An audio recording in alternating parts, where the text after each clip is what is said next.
Hello students, I welcome you today to this session to understand the phases of Indian national movement. The rise of the modern Indian intelligentsia, the emergence of several associations and organizations, the spread of liberal ideas, the need to fight the socio-economic exploitation of Indian life resources and wealth, and the progress of several reform movements all combined to give Indian nationalism an organized shape.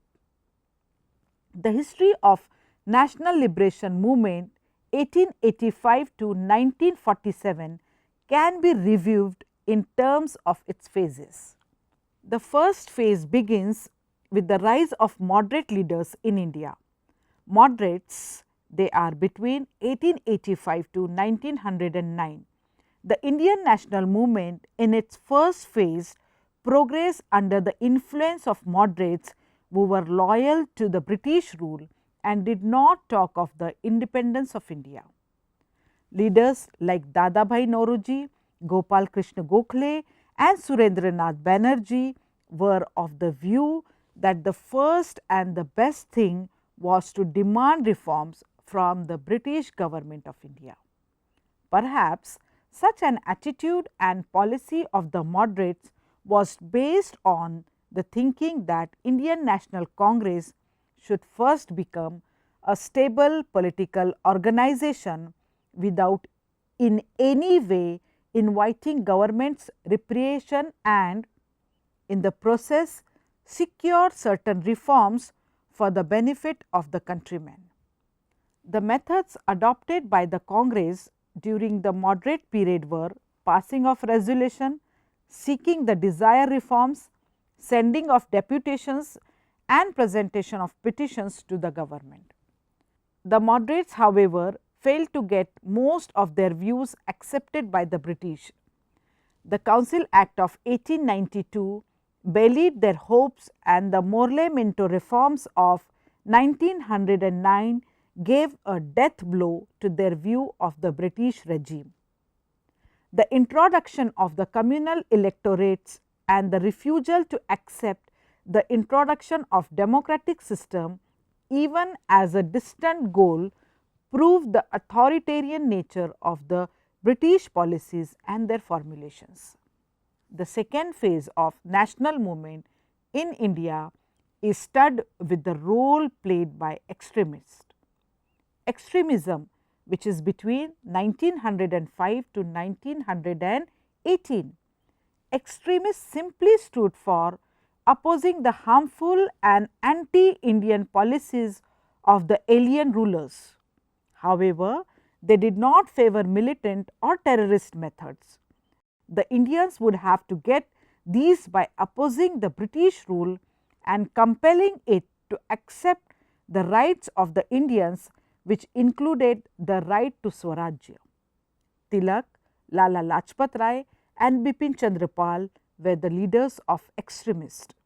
In 1905, they forced the Congress to pass the Swaraj resolution, and Tilak declared that Swaraj is my birthright and I will secure it.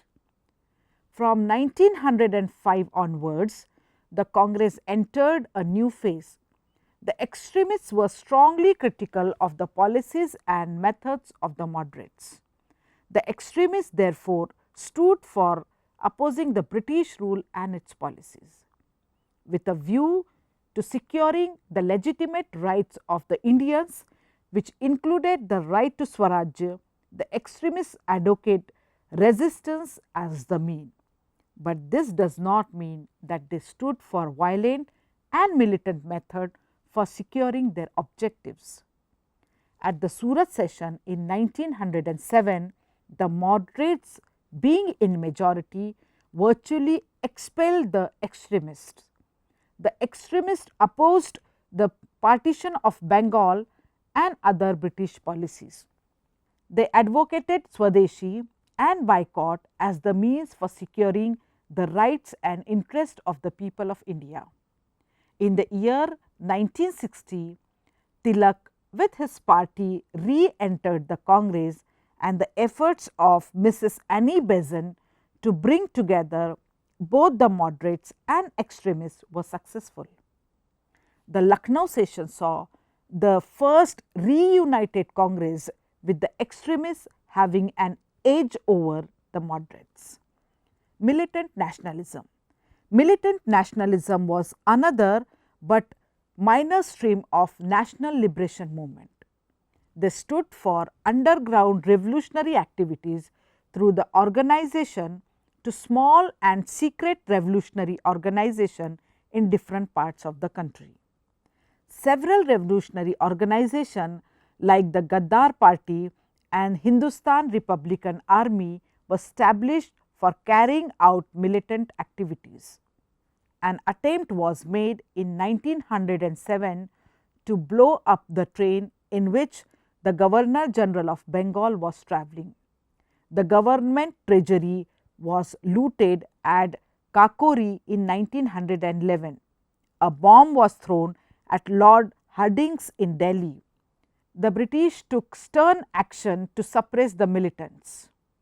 Most of the revolutionaries were either killed in encounters or hanged to death.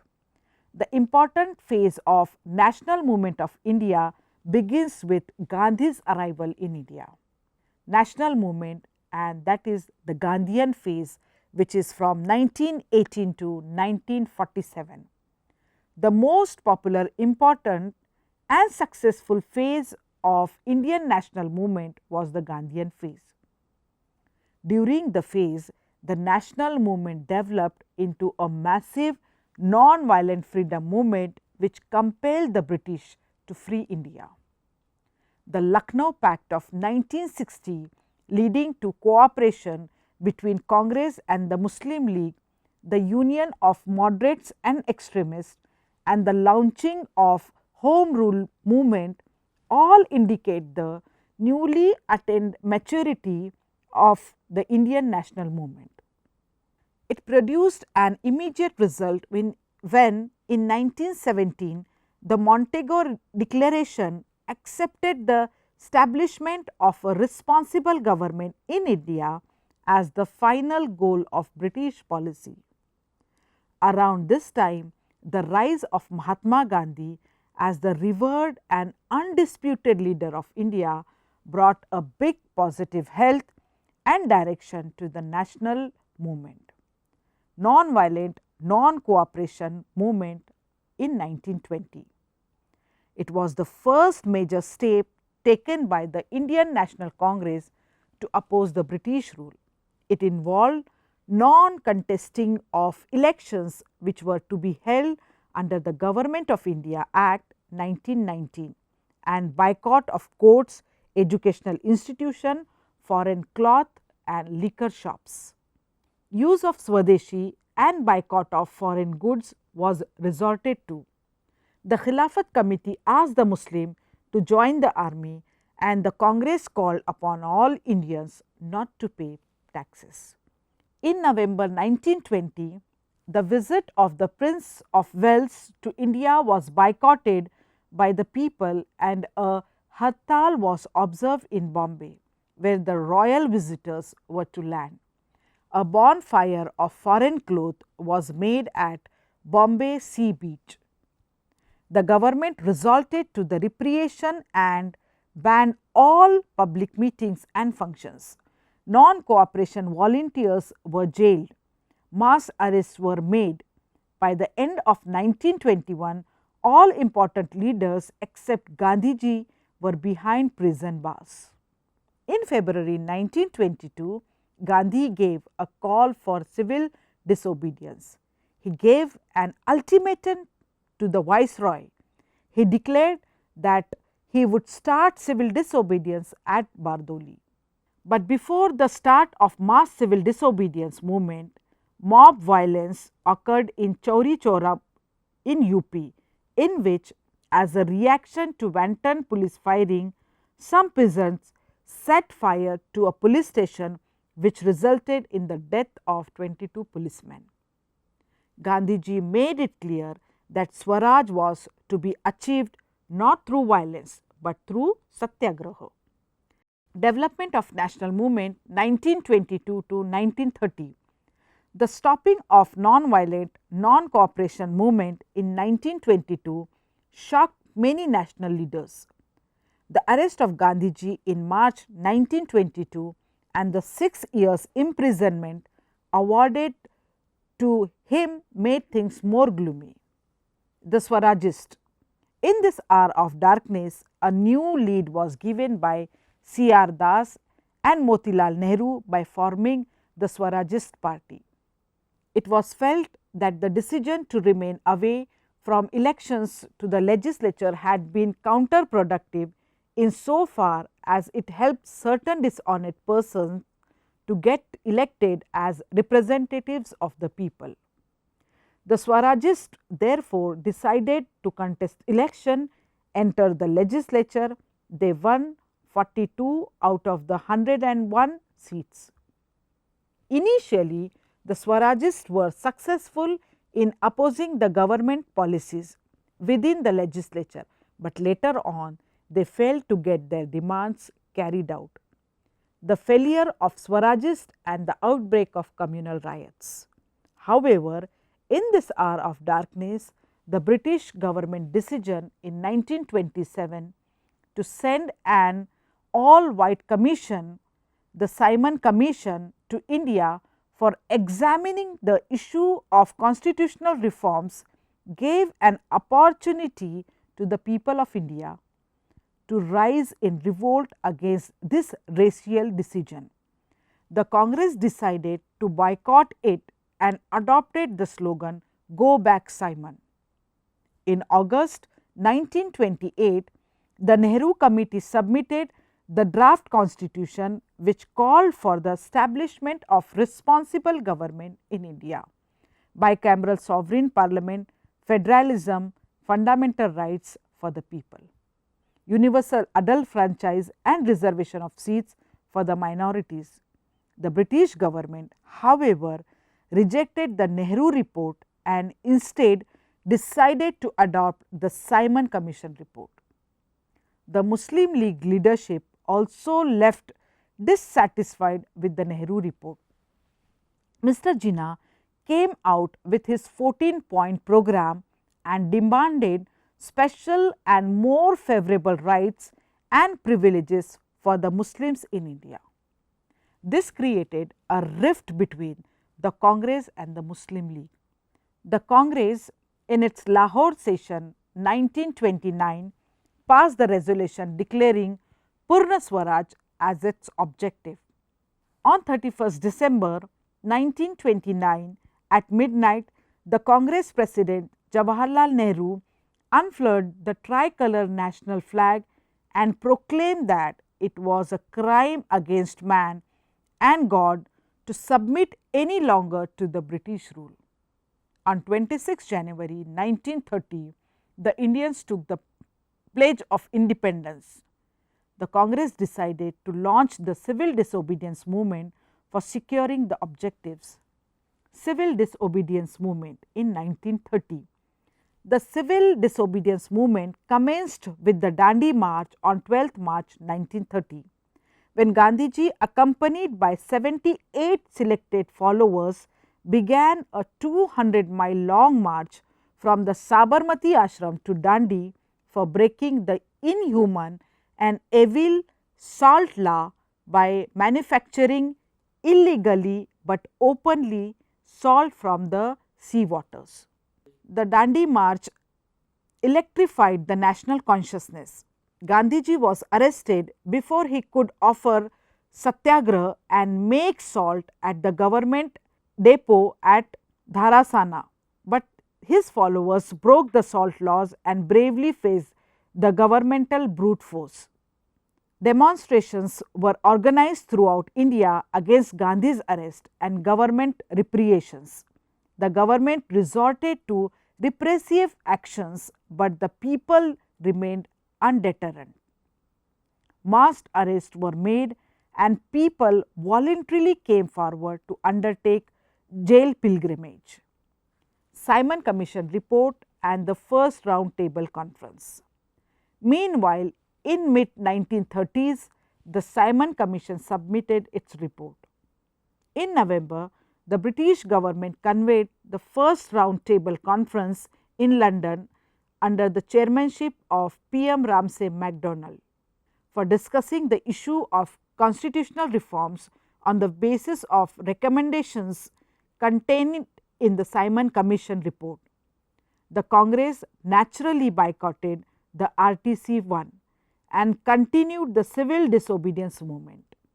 In December 1930, the Muslim League in Allahabad session passed a resolution opposing civil disobedience. The RTC-1 failed to yield any tangible result except the voicing of a loud consensus in favor of an Indian bifurcation, including the native states' dominant status and the parliamentary form of government. Gandhi-Irwin Pact. The government, realizing the need to involve the Congress in RTC-2, decided to release the Congress Working Committee members. Viceroy Irwin invited Gandhi. Gandhi-Irwin Pact was signed. By it, Gandhiji agreed to attend RTC-2 and suspended the civil disobedience movement, and the government agreed that indemnities would be paid to those who had suffered. Gandhiji, however, failed to secure the release of Bhagat Singh, Rajguru and Sukhdev, and the government executed them on 23rd March 1931. The nation felt gravely hurt. The youth volunteers led by Subhash Bose felt greatly hurt over the wording of the Congress resolution. The session also witnessed division over the Gandhi-Irwin Pact. However, later on it accepted the pact. The Karachi session became historical by its resolution on fundamental rights and economic policy. The replacement of Irwin by Wellington as the Viceroy of India in April 1931 gave a blow to the optimism generated by Gandhi-Irwin Pact, because the new Viceroy was conservative in his approach. Second Round Table Conference and its failure. The RTC-2 was held from September to December 1931, but it failed to resolve the communal issues. After the failure of Round Table Conference 2, the Wellington decided to take stern and stringent measures or repression against the entire national movement. Repression was let loose. Protests against repression were ignored. On 4 January 1932, Gandhiji, Vallabhbhai Patel and other leaders were arrested. MacDonald's Communal Award and Pune Pact. In 1932, Ramsay MacDonald gave the Communal Award, which provided for separate electorates for Hindu, untouchable and Muslim electorates, which were extended to make Indian society and politics more fragmented by providing separate electorates for the Harijans. This was strongly resented and opposed by the Congress and its leader Gandhiji, who went on a fast unto death in protest. He demanded common electorates with reservation of seats, even more seats than the Communal Award had promised, for the Harijans within the Hindu electorate. End of civil disobedience movement in 1934. The civil disobedience continued despite Gandhiji's desire to call it off. In May 1933, he announced a 21-day fast for the purification of the mind of himself and his associates, and for concentrating on the cause of the Harijans. It was in April 1934 that the decision to call off civil disobedience was taken.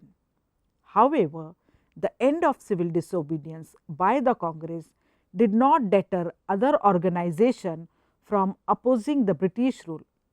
However, along with it, communal forces also started becoming more active. The Muslim League started advocating the two-nation theory that the Hindus and the Muslims were two nations and not one Indian nation. Early in 1935, the Rashtriya Swayamsangh came into existence. The Hindu communalists further embittered the Hindu-Muslim relations in the years to come.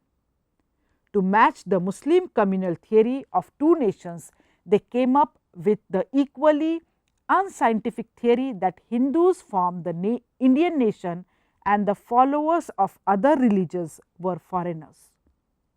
The effect of both communal theories was the division of Indian people and thus the weakening of the struggle against foreign rule. These developments gave rise to increased communal tensions, which gave strength to the forces of separatism. 1937 election and the national movement. The British government, after holding the Round Table Conference 3, introduced a new package of constitutional reform. The Government of India Act 1935 was passed and it provided for a scheme of all Indian federation, provincial autonomy with safeguards and hierarchy at centre. Communal electorals were retained. The Governor General of India and the provincial governors were to enjoy real powers and were to be responsible directly to the British government. Further, the provincial autonomy was to be introduced immediately and the federal scheme was to become operational later on. The former got initiated in 1937 while the latter failed to come into operation at all. The Congress ministers from 1937 to 1939. The Congress, though it felt totally disappointed, decided to contest the 1937 elections for demonstrating its strength. It swept the polls in most of the provinces and formed ministries in 7 out of the 11 provinces. The ministers started gaining experience of working a parliamentary type of system and the people felt the smell of self-rule in the air. But things soon changed when the World War II broke out in 1939. The Second World War and the Indian national movement. The Indians were strongly opposed to the Nazism of Germany, the fascism of Italy and the aggressive nationalism of Japan. The Indian leadership declared that India would give all help to Britain in fighting the war, provided it gave up its imperial and colonial domination of India and arranged for a reasonable quantum of self-government for the Indians. The August Offer and individual civil disobedience movement of 1940. The British government, on the other hand, offered a post-dated check in the form of the August Offer 1940. It promised grant of dominion status and organization of a constituent assembly after the war, a war in which at that time Britain was losing ground to Germany. This offer was rejected by the Congress and under Gandhiji's direction, it launched the individual civil disobedience movement in October 1940. From the Cripps Mission to the Quit India movement 1942, the non-cooperation of the Indians now became a big danger for the security of the British interest. Under such pressures, the British government sent the Cripps Mission to India in March 1942 with a view to resolving the Indian political problems. The Cripps Mission is the main offered immediate dominion status to India along with the right of secession from the British Empire, establishment of a constituent assembly for India after the war. The Cripps Mission proposal was rejected by all the political parties, though on different grounds. Quit India movement. The Congress Working Committee met at Wardha in July 1942 and undertook a policy decision calling upon Britain to immediately transfer of power to the Indians and quit India. It also decided that if the call was rejected, the Congress will then be compelled to use all non-violent means to oust the British by direct action. The arrest of Gandhi gave an immediate start to the Quit India movement, and on 9th August 1942, every city and town observed a hartal. The government's reply was large scale arrest, lathi charges, firings and repression. Meanwhile, another front for the freedom of India was opened in the Southeast Asia. Subhash Chandra Bose had left India secretly in March 1941 to go to the Soviet Union and seek its help in India's freedom struggle, and formed Indian National Army, which started marching towards India for liberating it, towards independence. Throughout 1945-1946, numerous agitations, strikes, demonstration and boycott characterized life in India. In September 1946, an interim government of India was formed by the Congress with Jawaharlal Nehru heading the Council of Ministers. The Muslim League joined the cabinet in October, but refrained from joining the Constituent Assembly, which started functioning in December 1946. It advocated the demand for the formation of Pakistan as a separate sovereign Muslim state out of India, and for achieving it inaugurated the direct action foreseeable evacuation of non-Muslim population from Muslim majority areas. Independence of India became a reality, but it became a hard reality because of the partition of the country which accompanied it. India became independent on 15th August 1947, but along with it came the partition of the country, and its pain diminished the joy of freedom. I hope today's discussion on Indian national movement will help you in understanding the phases of freedom movement of India.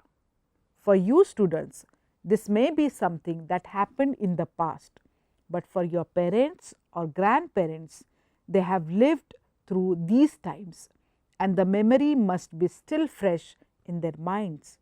Ask them and find out what they went through. Thank you.